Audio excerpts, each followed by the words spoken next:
So the main thing I'm seeing is that the general shape of your swing is kind of like this, and pretty much all pros and good players, their swing shape will be more like that. So the opposite of what you're doing. This is a bit of an exaggeration, but that's the general idea. So let me go piece by piece. So in the takeaway, you can see the club here is well behind your hands.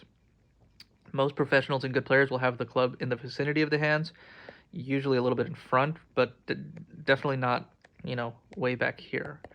And then as you move up in your swing, in your backswing, this is kind of the path of the club here.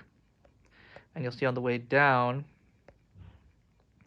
it's coming over that line. So that's called being over the top. And then you can't really see it because it's really blurry, but your club head at that point is like somewhere around here. So again, the shape of your swing is like this, right?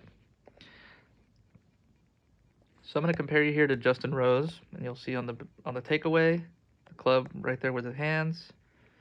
Let me draw a line here. Well, that's not a great line. Right there. And then on the backswing, you see he comes below that line.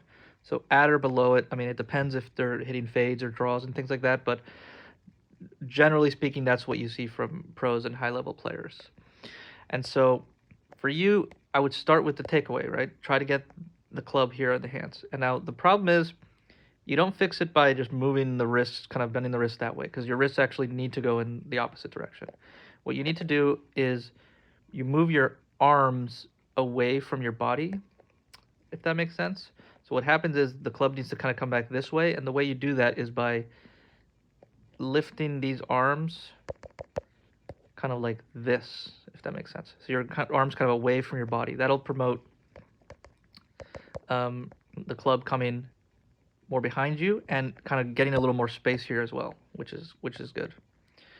So then what'll happen is you'll have a backswing that looks great. It comes this way, but then your tendency will be to do this, and you'll end up hitting a really bad slice. And so once the takeaway and the backswing are good, then you would need to work on getting the club to come around this way.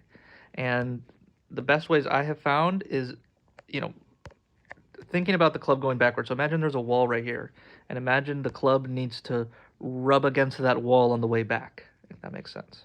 That's one way. Another way is imagine just throwing the club that way. Imagine there's something over here and you need to hit this object with the club.